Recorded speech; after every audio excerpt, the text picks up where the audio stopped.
Check பண்ணும் அளவுக்கு நிலைமை மோசமாகி இருக்கிறது. சீமானின் அனல் பறக்கும் பேச்சுக்கு ஃபயர் விடாத 90s கிட்ஸ் இளைஞர்களே இருக்க மாட்டார்கள். அதுவும் டீனேஜ் இளசுகள் என்றால் சொல்லவா வேண்டும். மனம் போகும் போக்கிலே அண்ணனின் வீராவசனத்தை கேட்டு யோகோபித்த ஆதரவுகளை அள்ளி வீசி வந்தனர்.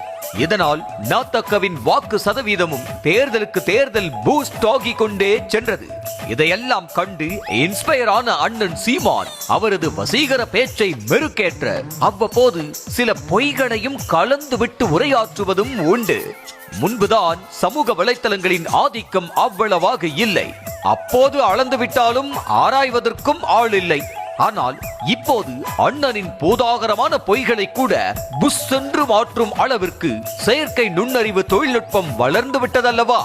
அப்படியாவது சுதாரித்துக் கொண்டு தனது பேச்சுகளை சுய பரிசோதனை செய்திருக்க வேண்டாமா என்பதுதான் பலரது கேள்வியாக இருக்கிறது. அப்படித்தான் கடந்த சில நாட்களுக்கு முன்னர் செய்தியாளர்களிடம் உருக்கமாக பேசிய அவர் காமராஜர் மறைவுக்கு அறிஞர் அண்ணா கதறி அழுததாக கூறினார்.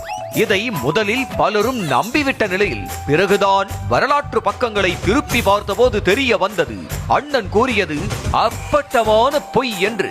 ஆமாம், அண்ணா இறந்ததோ 1969ஆம் ஆண்டு.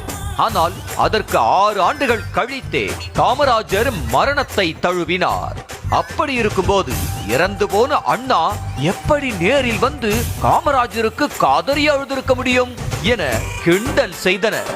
இப்படித்தான் சாதி பார்த்து போடும் ஓட்டு எனக்கு தீட்டு என தொண்டை தண்ணீர் வற்ற பேசும் சீமான் பம்மல் நாடார் பேரவை நடத்திய கூட்டத்தில் பேசியதும் பொய் என்பது தெரிய வருகிறது.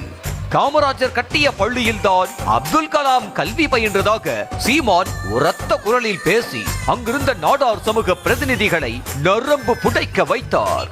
ஆனால் உண்மை நிலையோ வேறு. காமராஜர் முதன்முறையாக முதலமைச்சராக பதவியேற்ற 1954ஆம் ஆண்டு அப்துல் கலாம் தனது கல்லூரி படிப்பையே நிறைவு செய்து விட்டார். காமராஜர் முதலமைச்சரான பிறகுதான் அதிக அளவில் அரசு பள்ளிகளை கட்டினார் என்ற நிலையில் பிறகப்படி காமராஜர் கட்டிய பள்ளியில் அப்துல் கலாம் படித்திருக்க முடியும்?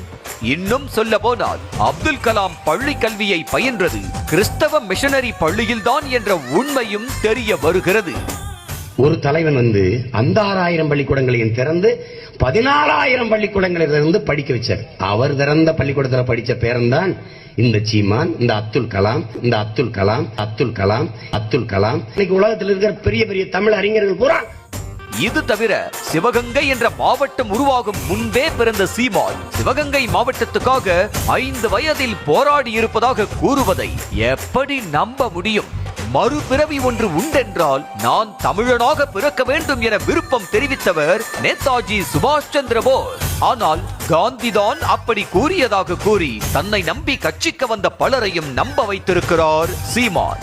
இப்படித்தான் ஒரு முறை தேனீக்கள் இனம் அழிந்த 4 ஆண்டுகளில் மனித இனம் அழிந்துவிடும் என ஐன்ஸ்டீன் சொன்னதாக கூறினார் சீமான். ஆனால் அவர் அப்படி சொன்னதற்கான எந்த அறிவியல் பூர்வமான சான்றும் இதுவரை கிடைக்க பெறவே இல்லை.